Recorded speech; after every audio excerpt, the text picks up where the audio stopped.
Hello. Um, I'm always kind of curious. Like it shows I'm live up here and then not that I'm live down here. So I'm not sure if I'm live in the beginning of the videos. But today, I tried to film two different videos of these planes flying past our house, and I didn't get them because they're super fast.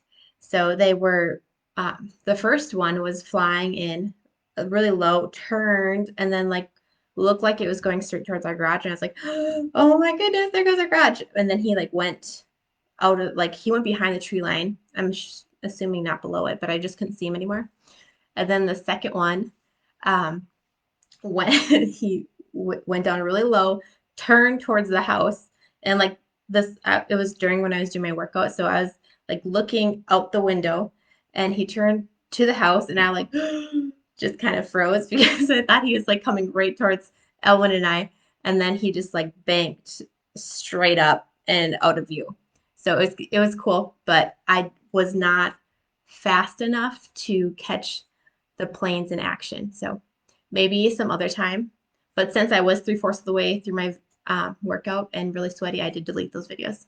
But I'll catch them again when they're doing their cool tricks sometime soon. So today we're going to talk about 3 steps to creating a new routine that works for you. And the number one step is to make a list of what you want to change.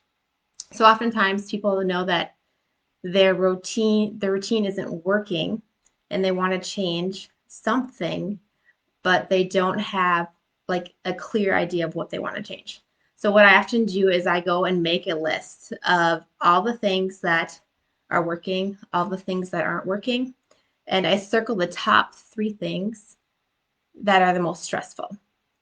And by circling the top 3 things that are the most stressful, I will be able to pinpoint exactly how to make the biggest change, and so will you.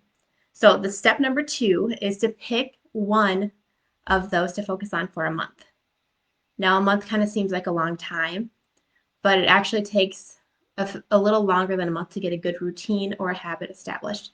So instead of having it be like a little fad, like, oh, I'm going to do this and then do it for a week and then forget about it, make sure to just focus on one thing and focus on it for at least a month until it gets really established.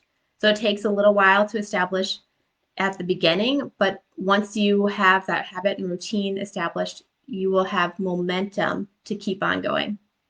So step number 3 is to build on another routine that you have established. So this can create a bunch of momentum.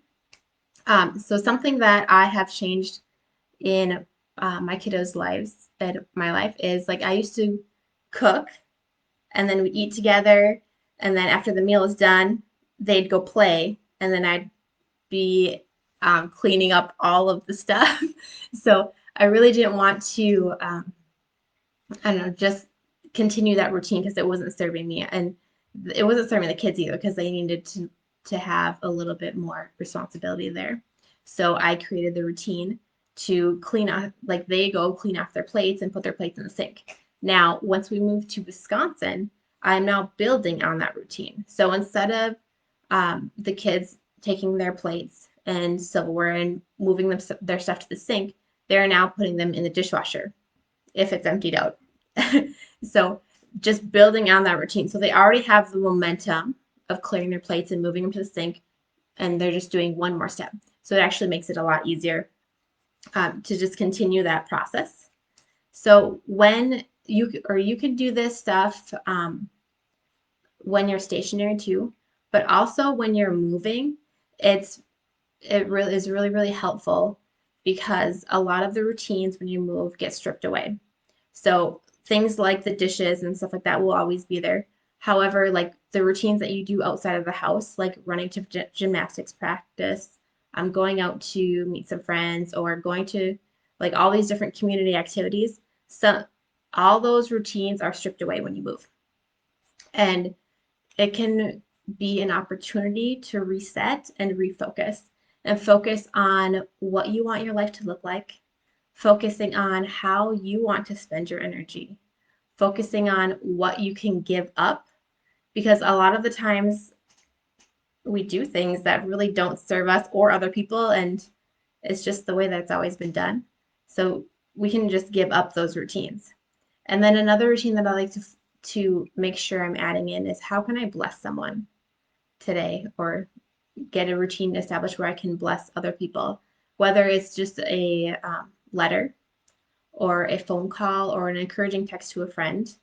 But that's something really important to incorporate too. So I just wanted to share here. And if you'd like more information about moving and the joys and the challenges of moving, I have a group called Homesick to Happy Moms. The link will be below. You can join if you want to. If not, that's totally cool too. So I hope you guys have a fantastic day, and I'll talk to you later.